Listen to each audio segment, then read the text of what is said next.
Welcome to sauce TV. నేను మీ ఆబిద్ హుసేన్. మేమంతా సిద్ధం బస్సు యాత్ర సందర్భంగా ముఖ్యమంత్రి వైఎస్ జగన్పై రాయితో దాడి జరిగిన విషయం అందరికీ తెలిసిందే. అయితే దీని మీద ప్రతిపక్షాలు వేరే విధంగా ప్రచారం చేస్తున్నాయి. అసలు ఒక వ్యక్తి మీద దాడి జరిగితే ఈ విధంగా ఎందుకు ప్రచారం జరుగుతుంది, దీనికి సంబంధించిన కారణాలు ఏంటి అనే విషయంపై మనతో మాట్లాడేందుకు వైఎస్ఆర్సీపీ రాష్ట్ర అధికార ప్రతినిధి జీవి ప్రసాద్ మనతో ఉన్నారు. వారితో మాట్లాడదాం. ప్రసాద్, నేను చూసాం ముఖ్యమంత్రి జగన్పై రాయితో దాడి జరిగింది.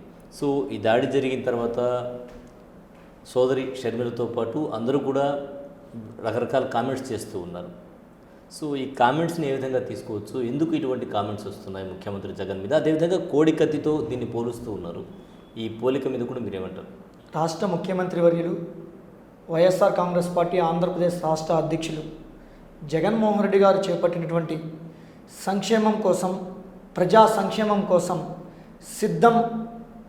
మేము సిద్ధం అనేటువంటి ఉద్దేశంతో బస్సు యాత్రను స్టార్ట్ చేయడం జరిగింది. బస్సు యాత్ర మొదలైనప్పటి నుంచి ఇప్పటి వరకు ప్రతి చోట, ప్రతి సభలో లక్షల మంది వైఎస్ఆర్ కాంగ్రెస్ పార్టీ కార్యకర్తలు అయితేనేమి, జగన్మోహన్ రెడ్డి గారి అభిమానులు అయితేనేమి తరలి వచ్చి జేజేలు కొట్టుతూ సభను జయప్రదం చేయడం జరిగింది.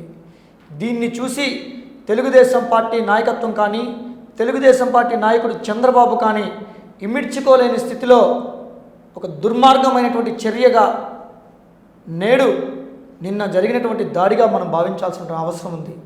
ఈరోజు సిద్ధం సభలైతేనేమి, బస్ యాత్ర అయితేనేమి వస్తున్నటువంటి జనాకర్షణను చూసి ఓడిపోతామనేటువంటి ఒక భయంతో ముందస్తుగా ఇటువంటి దాడులకు ఈరోజు తెలుగుదేశం పార్టీ ముందుకు రావడం చాలా సిగ్గుచేటు.